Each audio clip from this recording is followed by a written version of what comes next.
8 bölüm. Козу 7 мөөрдү ачканда асманда жарым саатча тынчтык өкүм сүрдү. Андан кийин мен Кудайдын алдында турган 7 периштени көрдүм. Аларга 7 сурнай берилди. Анан башка бир периште келип курмандык чалынуучу жайдын алдына турду. Анын колунда жыпар-жыттуу зат түтөтүлүүчү алтын чөйчөк бар экен. Ага көп жыпар-жыттуу зат берилди.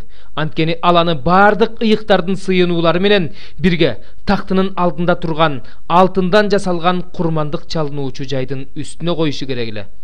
Жыпар-жыттуу заттардын түтүнү ыйыктардын сыйынуулары менен бирге периштенин колунан Кудайдын алдына көтөрүлдү. Анан периште жыпар-жыттуу заттар түтөтүлүүчү чөйчөктү алды да аны курмандык чалынуучу жайдагы от менен толтуруп жерге ыргытып жиберди. Ошондо катуу дабыштар чыгып, күн күркүрөп, чагылган чартылдап жер титиреди. Анан 7 сурнайы бар 7 периште сурнай тартууга даярданды. Биринчи периште сурнай тартканда жерге кан аралаш мөндүр жана от түштү. Ошондо дарактардын 3/1 бөлүгү өрттөндү. Көк чөптүн баары күйүп кетти. Экинчи периште сурнай тартканда жалындап күйүп жаткан чоң тоо сыяктуу бир нерсе деңизге кулады. Ошондо деңиздин 3/1 бөлүгү канга айланды. Деңизде жашаган тирүү жандыктардын 3/1 бөлүгү өлүп, кемелердин 3/1 бөлүгү кыйрады. Үчүнчү периште сурнай тартканда асмандан шам чырактай күйгөн чоң жылдыз түштү. Ал дарыялардын 3/1 бөлүгүн жана булактарды басып калды. Бул жылдыздын аты Эрмен эле.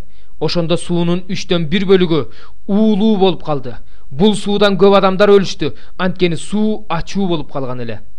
Төртүнчү периште сурнай тартканда күндүн, айдын жана жылдыздардын 3/1 бөлүгү кыйрады. Ошондо алардын 3/1 бөлүгү караңгыланып, күндүзгү убактында, түнкү убактында 3/1 бөлүгү жарыгы жок болуп калды. Анан мен асмандын ортосунда учуп келе жаткан бүркүттү көрдүм. Жана анын катуу үн менен мындай дегенин уктум: жер үстүндө жашап жаткандарга кайгы, кайгы. 3 периште тарта турган калган сурнайлардын үнү чыкканда, алардын башына кайгы түшөт.